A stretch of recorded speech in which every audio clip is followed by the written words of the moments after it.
అందరికీ నమస్కారం. మార్కాపురం అసెంబ్లీ నియోజకవర్గ వైఎస్ఆర్ కాంగ్రెస్ పార్టీ అభ్యర్థిగా పోటీ చేయుచున్న మీ అన్నా రాంబాబుని మాట్లాడుతున్నాను.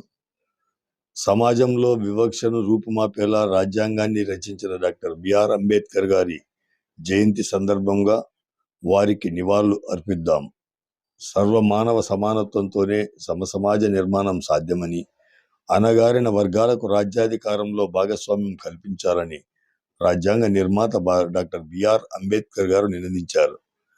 వారి ఆశయాలే స్ఫూర్తిగా గౌరవ ముఖ్యమంత్రి, ఆంధ్రప్రదేశ్ ముఖ్యమంత్రి వర్యులు పాలన సాగిస్తూ దళిత, బహుజన, బడుగు, బలహీన వర్గాల ఆత్మగౌరవాన్ని నలుదిక్కులా చాటి చెప్పేలా ప్రపంచంలోనే అతిపెద్ద డాక్టర్ బిఆర్ అంబేద్కర్ గారి విగ్రహాన్ని విజయవాడ నడిబొడ్డున ప్రతిష్ఠించారు.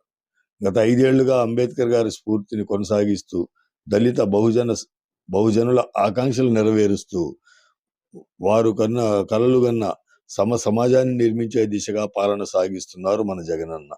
అంబేద్కర్ అంటే సమాజం, అంబేద్కర్ అంటే సామాజిక న్యాయం, అంబేద్కర్ అంటే తరతరాల తరగని స్ఫూర్తి.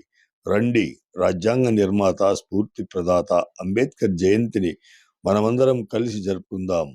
జై భీమ్, జై జగనన్న.